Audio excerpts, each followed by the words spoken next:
अस्सलाम वालेकुम। उर्दू में आज हम सेवाग्राम सबक के बारे में पढ़ेंगे।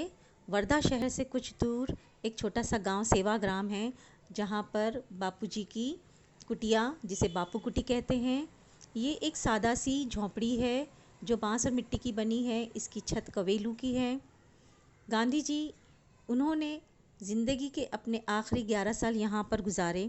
उनकी बीवी कस्तूरबा गांधी, उनके नाम से बापू कुटी में कस्तूरबा कुटी भी मौजूद है।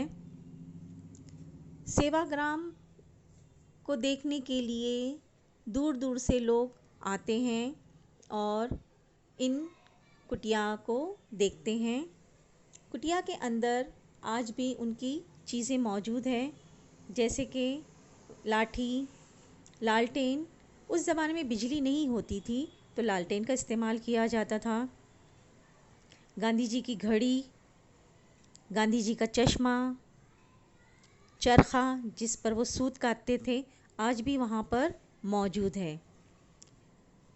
मिट्टी से बने ये 3 गांधी जी के बंदर, जो कि ये बताते हैं कि बुरा मत देखो, बुरा मत सुनो और बुरा मत कहो। कुटिया के बाहर पीपल का ये दरख्त है, जहाँ पे हर मज़हब की दुआएं आज भी होती हैं। गांधी जी हिंदू, मुस्लिम, सिख, ईसाई सबसे बहुत प्यार करते थे, उनकी इज़्ज़त करते थे। करीब में ही गौशाला है। सेवाग्राम में आज भी पुराना डाक खाना मौजूद है, जो हमें देखने मिलता है। सड़क के उस पार कस्तूरबा अस्पताल है, जो उनकी बीवी के नाम से मंसूब है। सेवाग्राम आश्रम को देखने के लिए आज भी दुनिया से लोग आते हैं और गांधी जी को याद करते हैं।